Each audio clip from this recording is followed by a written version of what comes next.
What are you doing now? Testing this.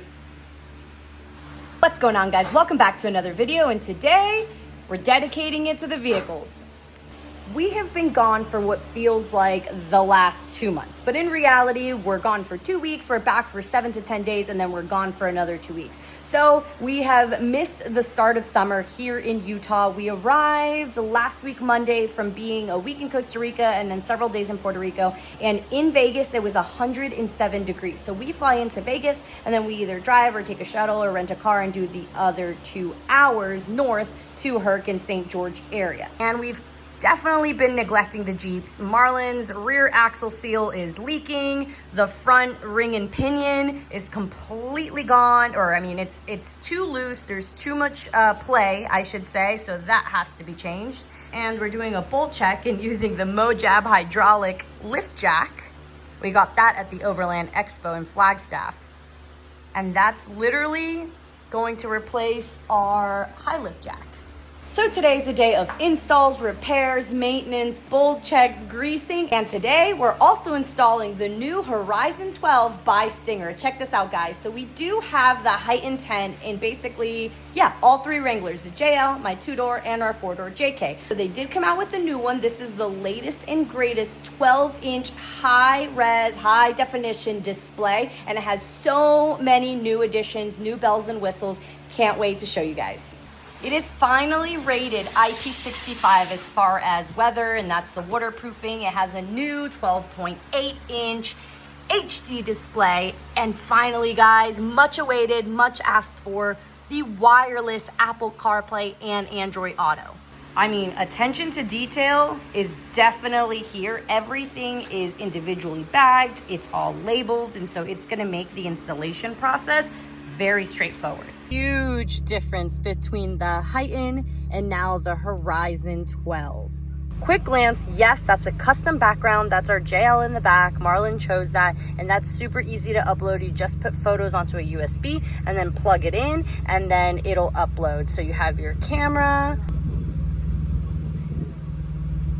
and it has rear, it has like the normal stuff that you would expect on the Heighten, but it's definitely high resolution.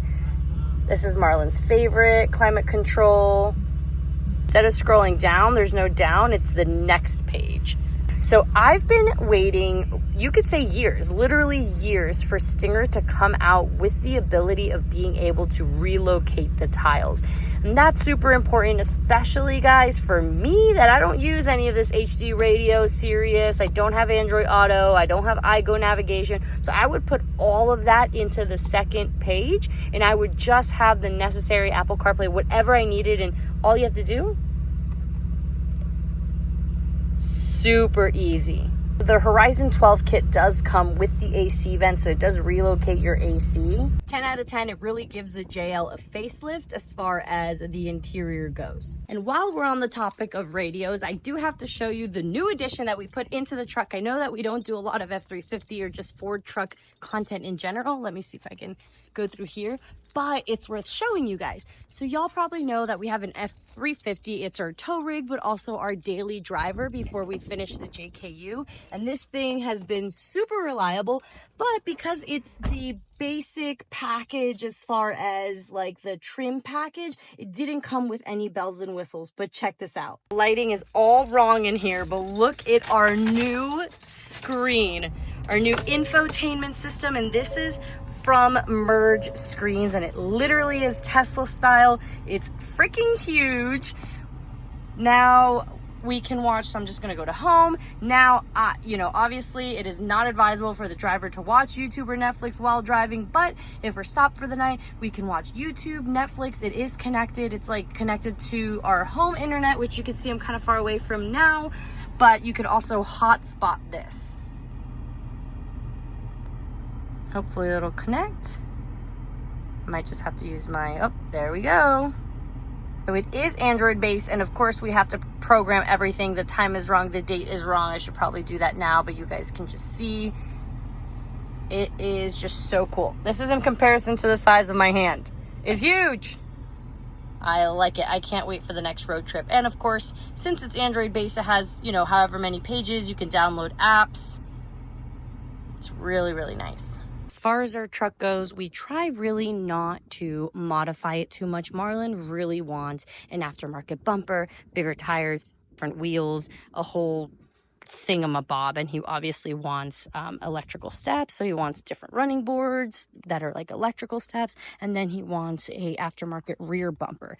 But I kind of don't want to mess with anything, guys, because it's supposed to be aerodynamic. It's supposed to be light. You start adding more steel and everything, and I'm just worried about the diesel consumption because we travel so much. So we are needing probably new tires sooner rather than later, but the brakes are going out or they're squeaking. So we definitely need to change it before the next cross-country trip, which I believe is going to be Smoky Mountains. So we are like a month or two away. And I'll show you who we're using as far as brakes go for the truck. So we've partnered with a Power Stop. We've used them for years. We have them on the previous F-250 as well as the JL. So I'll link the kit in the description below, and then I'll obviously also do a video when we're doing this. Again, guys, we're not doing install videos as far as products, but we are just gonna show you what we're using and how it goes. And so those are the brake pads, but the kit that they sent is complete. So it has everything you need. We're out here in southern Utah, off-grid, no hookups, no service, just the sound of water running nearby and our Jeep set up by the stream. This is exactly the kind of trip we built our setup around. And one thing that makes it all possible is solar. Today, we're testing out something new.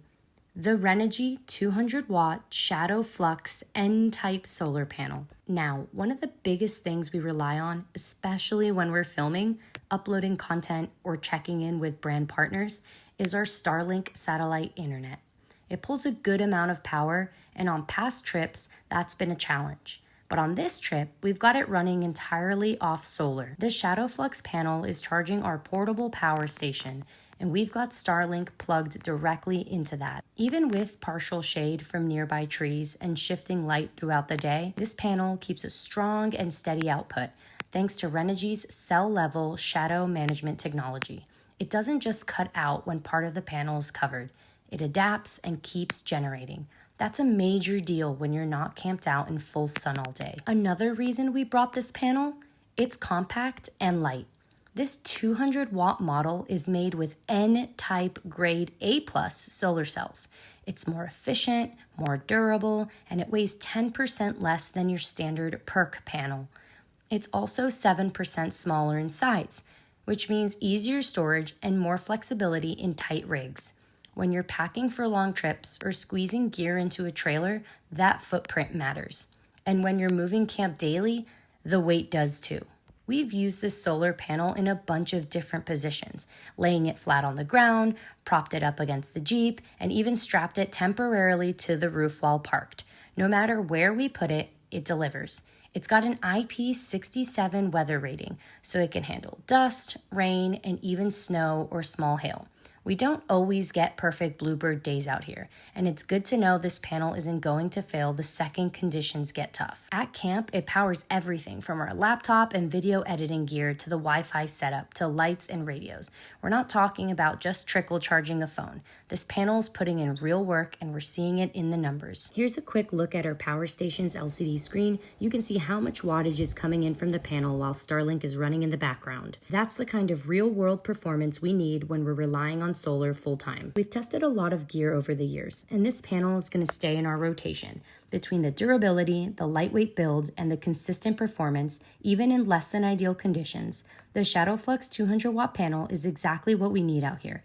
If you're building a mobile setup for van life, overlanding, off-grid content creation, or just weekend boondocking, definitely take a look at the specs. We'll drop a link below with more info, and we'll keep running this setup on future trips. You're gonna be like, Luna, okay, enough about the radios. What's this video about? Guys, it's about everything and anything that we have going on right now. So obviously Marlon dedicated a whole day to doing the radio for the truck, and then several hours for doing the upgrade of the Stinger Horizon 12 unit in the JL. But we have upgrades for the Cherokee, the JK, the JKU, and the JL. Stay tuned. I have a special announcement to make.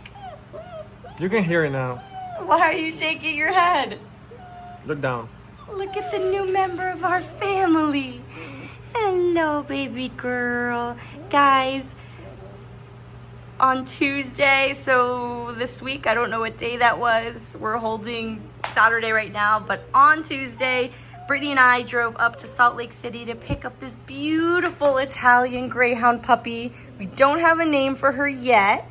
She's 8 weeks old. Marlon wants to name her Antonia. I like Sticks, like S-T-I-X, or I like Noodles, or Noodle. Could be singular, plural, but she's so cute. And yes, Hector's very jealous. Our Temu swamp cooler. It actually works fairly well for what we paid for it, but what we didn't really keep in mind is that it's not big enough to like cool down the 3-car garage. What do we have going on with the JKU?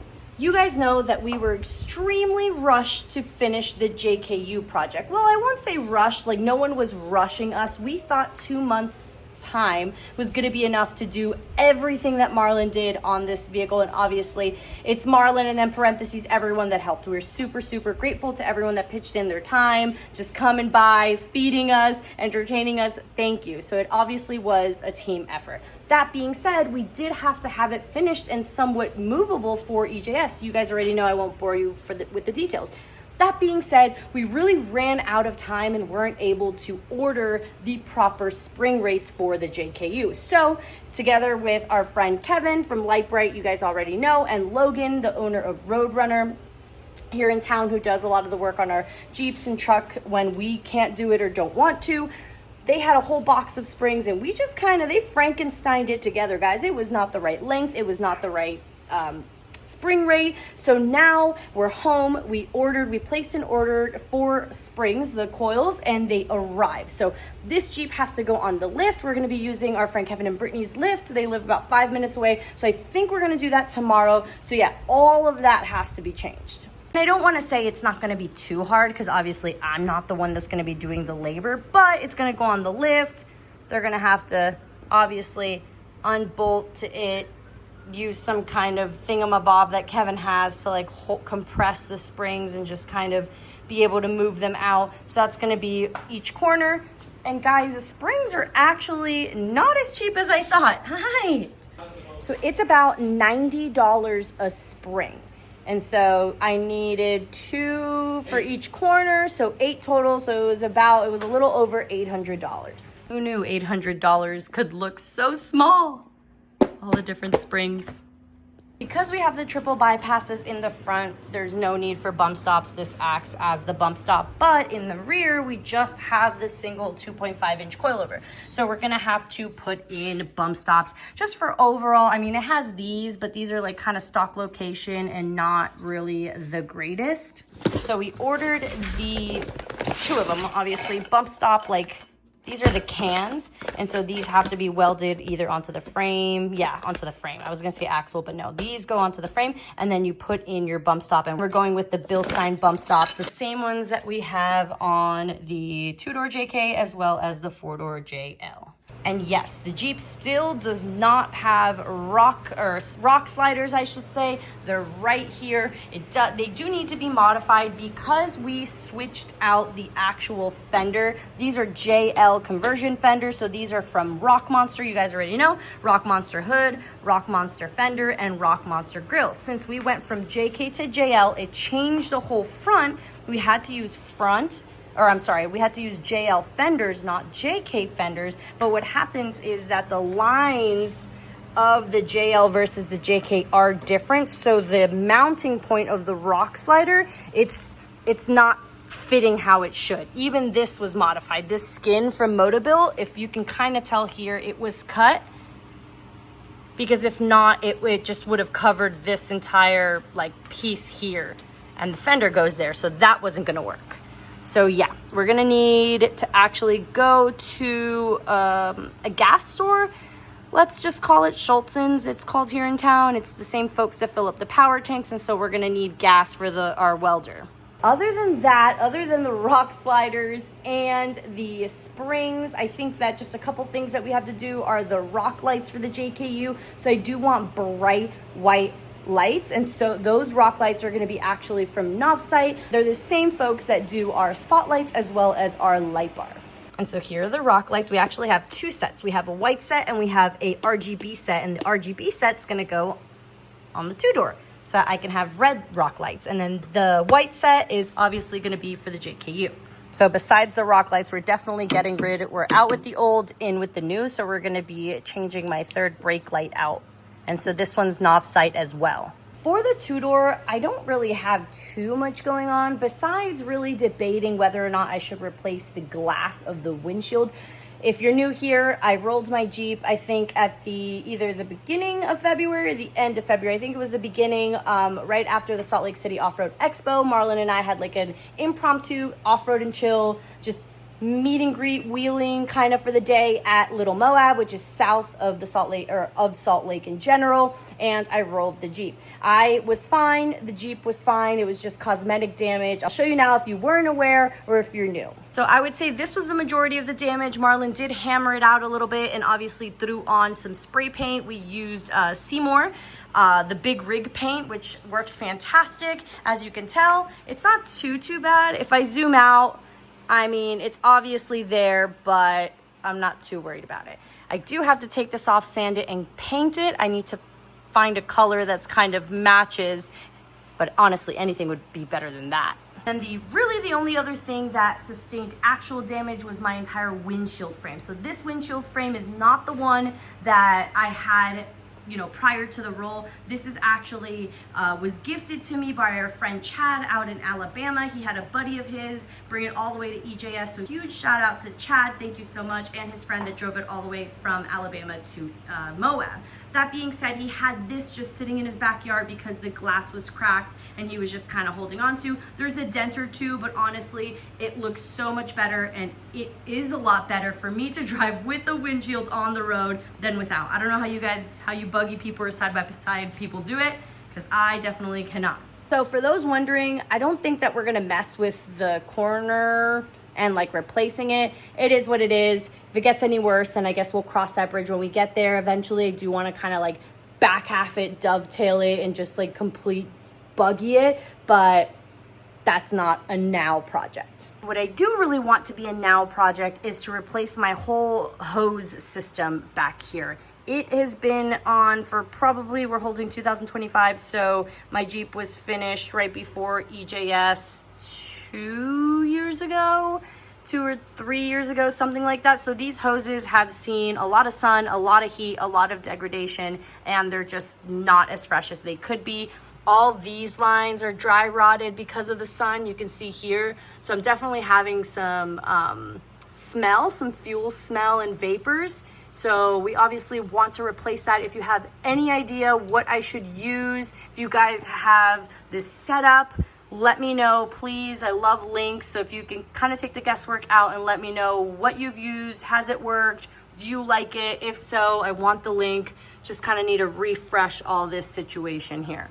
And I think the only other thing that we want to do on the two-door for now is to definitely upgrade. So I'm going to go from the Heighten 10 to the Horizon 10. So that's not going to be the same as Marlin's, because Marlin's is again the 12-inch screen and just a different design. This is going to be a little bigger than this, but HD, upgraded software. It's going to have the movable tiles and all the goodies that you did see on Marlin's JL. Of course, I mean, if you guys own rigs, off-road rigs, if you use them for anything other than road driving, or even if it's just road driving, you guys know that maintenance is going to catch up to you. And when you have more than one vehicle, sometimes it means that they're all broken at the same time. And that's literally what's happening. No, this one isn't broken and the JK isn't broken, but there's stuff that's going on with them that we really should address before it gets worse. So I really need to replace those lines. I don't want to have a fuel issue. God forbid I roll over again, fuel can leak out. So we definitely want to get on top of that. This is not riding so great because the spring rates are completely wrong. So obviously we don't want to wheel it because it is extremely uncomfortable. And then last but not least, the JL. So you guys know, right before we went to Texas for the off-road and chill experience, Marlon did some NASA stuff, and he was trying to come up with something. I don't know. He's part engineer. He's Cuban, so they're all engineers. But I digress. He was trying a little trick or trying to figure out if he could make something work, and he ended up hydrolocking his engine. So he went ahead and put in a new engine. We got that from Exodus 4x4 out in Texas. Huge thank you to them, the whole team, honestly, for shipping that to us on a pallet. Fantastic. And Marlon changed it out here. with a cherry picker that belongs to a friend. So, okay, so engine is good, and he is getting a heart transplant. Details coming soon for that. We're super excited to share that with you guys. That being said, the ring and pinion, the gears in the front axle are completely done, and as well as the yoke. So we just ordered those from Revolution Gear and Axle, hoping to get them sometime next week. And we do have to order the yoke directly from Spicer. So we're going to be doing that. I have to do that either Monday or today, and they'll just see it Monday. We honestly need a bigger garage because this is a 3-car garage, but with the vehicles being wider than normal, you really can't fit 3 vehicles. I mean, we have, but it's literally this much room, and I have to jump over the tires to get back into the house. Marlon does have a rear axle seal leak, and so this is the passenger rear tire. So obviously the tire has to come off, tire and wheel, pull the axle shaft completely, and God, probably, I don't know if he has to do both sides, but definitely have to address that leak. But as we say, if it's leaking, it means it still has fluid. So yeah, I know it's going to kill some of you. Some of you are really anal about the maintenance, and I get it, but different strokes for different folks. And so this vehicle may look different, and this is our Cherokee. And guys, I want to start this build so bad, but Marlon and I are having friendly marital conversations on the direction of this vehicle. So originally, let me just backtrack a little bit. Originally, this vehicle was purchased in Tennessee when we were living in Chattanooga. We bought this for $1,000 off of Facebook Marketplace. You might say, whoa, that's kind of cheap for a running and a pretty good condition XJ. And it was, because it did not come with a title. This was bought literally to become a organ donor for my Comanche, or our Comanche. I say mine, but obviously we're married, we own a business together, it's ours. That being said, the drivetrain, I mean the engine and the transmission and all that stuff was supposed to be from the XJ into the from the Cherokee into the Comanche.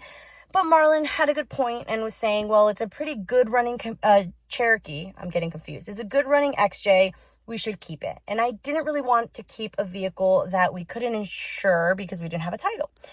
So we spoke to a couple friends, went to the DMV, spoke to, I don't think the DOT, but just the title and registration in Chattanooga, and they were super helpful, and we were able to figure out, with the help of our friend Tyler, to figure out how to get a title for this vehicle, and we were able to do that. And so now when you have a titled running Cherokee that you bought for $1,000, it made it harder to chop it up and just kind of, make it an organ donor. So now we just have a non-working rolling Comanche that's still on our 1-car trailer from when we moved here over a year ago now. It's still on the trailer in storage. And now we have a Cherokee that we've done nothing with. So Marlon, a couple months ago, before we left to EJS, he did replace the power steering pump and all of that. So he has started tinkering with it, but he kind of wants to make this a full-blown rock crawler. But what I'm telling him is that we don't need another rock crawler. That's what we have, the JL and the 2-door JK. Why do we need more of the same? Especially if it's never going to be as good, in my opinion, as what we already have. And to make it as good, we would be spending at least another 50 grand, which wouldn't really make sense because we still have 2 dedicated rock crawlers. So I'm not really sure where we're holding with this project. I want to hear your guys' thoughts.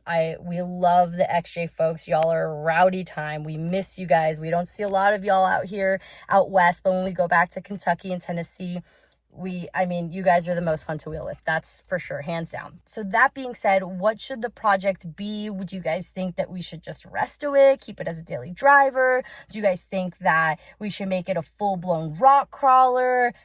Somewhere in between, an overlander? I don't know. You guys let us know, but we definitely need to start on this project soon.